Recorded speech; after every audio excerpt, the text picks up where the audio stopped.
Good morning guys. Welcome back sa ating channel. This is Plant Orchids. Ayan, it's been like 2 weeks since napat natin itong si Rainbow. Ayan, so i-update natin siya guys. Ito tayo. Ayan. So ayan siya guys. So far, okay naman siya. Ayan. Bali, 3 araw akong wala sa garden. So, parang wet pa siya. Wet pa talaga. Wet pa siya. Ayan. So far, so good naman siya, guys. Kasi narinig ko sa isang seller, guys. Mahirap daw to alagaan. I hope na okay siya sa lugar ko. Ayan. And yung isang lactea na, ayan, kasama niya. Ayan siya, guys. Medyo nag-fade lang yung color ng ano niya. Ito. Oh, parang naglalight ano na siya. Dry to guys, oh. Dry na dry.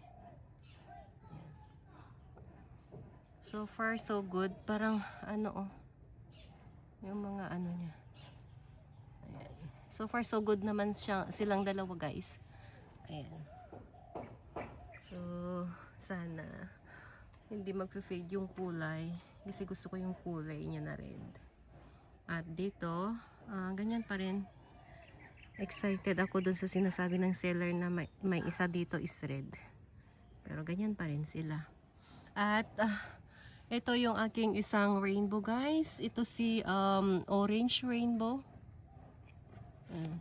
Si orange rainbow. Ayan siya guys. Kasi kasama niya yung mga matatangkad na yan. Kaya siya yung pinakamaliit. Dahil nga, nung nagpat ako, wala akong extra na pot para sa kanya na maliit. So, nilagay ko na lang siya. So far, so good naman yan. Si orange rainbow ko. So, dalawa ng aking rainbow. May white rainbow pa daw eh. Parang narinig ko na yun. So, aiming for that na dadalhin dito sa garden.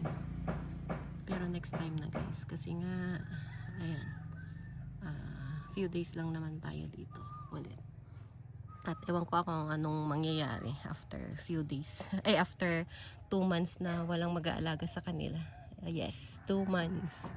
Kasi ang aking husband ay sasama sa akin, kasama ang aking chikiting. So 2 months silang abandon. Sana nga.